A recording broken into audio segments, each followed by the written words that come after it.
What if Tesla ceased to exist right now? Let's figure it out.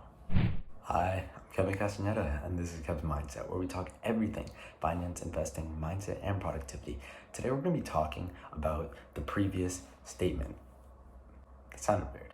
Anyways, we're going to see what would happen if Tesla no longer existed. Who would take over their place, and why would they do this? We're going to go over other EV companies that I feel like only one or two really stand a chance. And we're going to be going over a few companies, and we're going to see how much of a chance they stand against Tesla and what results they can produce in order to step up to the plate and take the place of Tesla if Tesla were to disappear right now. So let's hop straight into these companies, and I hope you do enjoy the video. Feel free to leave a like if you do enjoy, and subscribe if you are new and want more videos kind of theoretical like this, but also videos about stocks, mindset, and everything I said previously. Anyways, let's hop right into it. Let's go. Okay, so for company number one, we have NIO. Now, NIO is an interesting company. They're a China-based company which made about $6 billion in Q4 of 2020. They have a net profit of about negative 22%, which I think it's pretty self-explanatory. Now, NIO isn't a bad company. However, they do have problems that people don't like to talk about. People just like to say, it's an EV company, it's going to do great eventually. Come on, negative 22% net margin is pretty awful. Even if you have cash on hand, it's still pretty awful. However, let's talk about the good that NIO does have. NIO has cars in production, NIO's selling cars, NIO has a business plan, and they have a decent leadership set up within the company. Their goal is to sell cars and then have their own stores, kind of boutique type things you go into, and it's kind of family type thing, the same way Tesla is and Lucid is. However, the problem with theirs is that you go, and the idea is you take your car, you change the battery, and you chill in the boutique while it's all done, and you get out and you come back in your car and head out. Now, the issue with this is it costs a lot of money to build and maintain these kind of boutique type things. And they're not that profitable for them. They're losing money on all of these, and putting new batteries in, well, yes, it can work in China. Maybe they like it over there.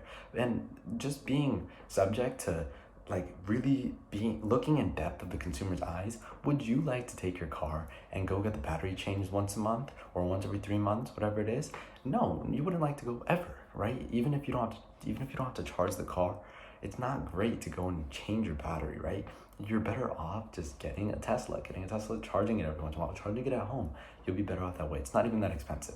So I think that is the problem with NIO, and it is a contender. However, there are other companies we'll go into, and you can decide for yourself, and I'll give you my opinion of these companies and what they can do, and which one out of three will be number one if Tesla was no longer here. All right, let's hop into company number two. All right, so company number two is Lucid Motors. Lucid Motors is a company that's been around for a while now.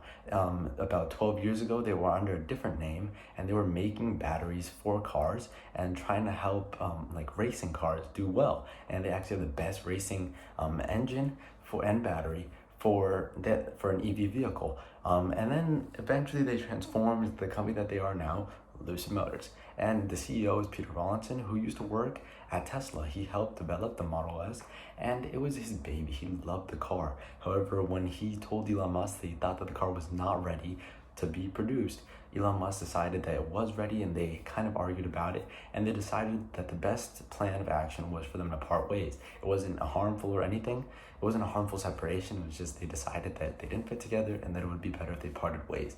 Peter Rawlinson went on to form Lucid Motors, and Lucid Motors is going to take off.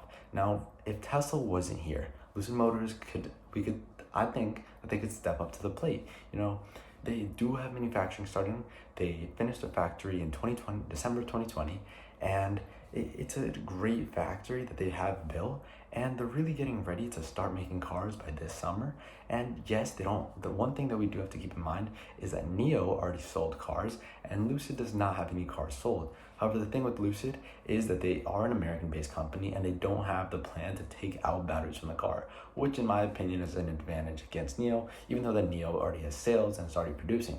On top of that, NIO has a lot of expenses.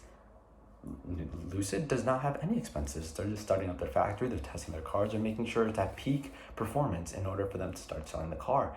They're saying it has a 500+ mile range, which is ridiculous. It's better than the Tesla long range, which is pretty incredible. Even though they've been developing batteries and engines for a long time now, and that's kind of their advantage. They've kind of been in the shadows making this car, and and no one believed in them.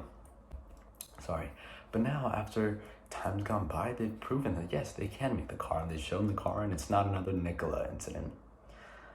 Anyways, it's a great company. It's gonna be all right, and they're actually producing the car, unlike Nikola.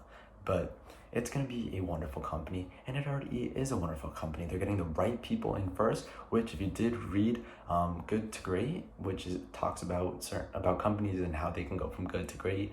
If you didn't read it, then I'm sorry, you won't understand this. However, the book speaks about how what matters the most is getting the right people on and then starting what you're going to do. So first you get the right people on board and then you move on. And he's getting people from Ferrari, people from Apple, Intel, great people to join the team and have great insights on tech. Now this also begs the question if they're going to team up with Apple, which would be a crazy catalyst for Lucid Motors that would ensure that they would take over the EV space if Tesla was no longer here. Now that we've gone over Lucid Motors, we're going to move on to the third company. Let's go right to it. Okay, so for company number 3, I chose GM. Now, GM's pretty great because they do have a lot of capital. And that's one of the good things about them. They have a lot of capital, and they're a known company, so they can pour a lot of capital into any faucet that they want to and develop anything that they want to. However, it will still take them time, and it will take them resources and money. Now, the problem with GM is that they're behind, first off. Second off, people don't know them as an EV brand, and the people who buy from their brand don't really care about EVs. They tend to like trucks and SUV type cars. And so they're not really looking to buy a EV vehicle. And although GM is making a pretty nice truck, pretty nice Hummer type truck, the problem with this is that they're pouring like $5-6 billion into developing EV, right? And developing electric vehicles is important. However, the autonomy is not top notch, and they're kind of still stuck behind. Their autonomy is not anything special, and even though they're pouring money into electric vehicles, it's not the focus of their company. You see, that's the difference between a company like Toyota, a company like Volkswagen, a company like GM, Ford. All these companies are trying to change into it, whereas as opposed to even NIO, Tesla, and Lucid, they're all trying to just do that, only that, EV only. And they started with the roots of EV, and they're going to end with the roots of EV. They didn't start with gas and trying to transfer. And so the problem that occurs with companies like GM, even though they do have great things coming forward in the EV space, the problem with them is that they can't get rid of all these gas things because they're making them a lot of money. But that does beg the question, if Tesla wasn't here, would they transfer everything over and just go all EV and try to dominate that space? That's something to consider. And so if Tesla wasn't here, maybe GM or Toyota, who just acquired, maybe Toyota just acquired Lyft's technology for autonomy because they do want to develop their autonomy further, and so that they could stay in the game and stay getting further and further along in the technology game. And so it's something to question and something to wonder. Now we will see what happens in this tech race and this autonomy race and this EV race. However, this is what I think would happen if Tesla wasn't here. These 3 companies, I think, would be the giants competing, and I think Lucid Motors, in my personal opinion, would pull ahead. The reason I think this is because they have great leadership with great people in place and great potential partnerships, which are still speculation, but even more so if Tesla was no longer here, I think it would be very reasonable for Lucid to team up with someone like Apple or Intel or LG, and it would allow them to build great autonomy, great tech, and thrive in the EV space, as opposed to NIO, who's still kind of stuck doing some weird business plan, and GM was still stuck in the past. Now, let me know what you think, of course. However, these are only my thoughts. If Tesla was no longer here, I think Lucid Motors would thrive and pull ahead. Thank you so much for watching this video, and I hope you respect my opinions, and I will definitely respect yours, and I would love to hear them down below in the comments. Or if you want to make a video response to this, that's great as well, and just let me know. But go down in the comments below and let me know what you think. Thank you so much. I appreciate you watching this far in the video. Feel free to leave a like and subscribe if you are new. Thank you so much. I'll see you in the next one, and this was Kev's Mindset. I'll see you guys.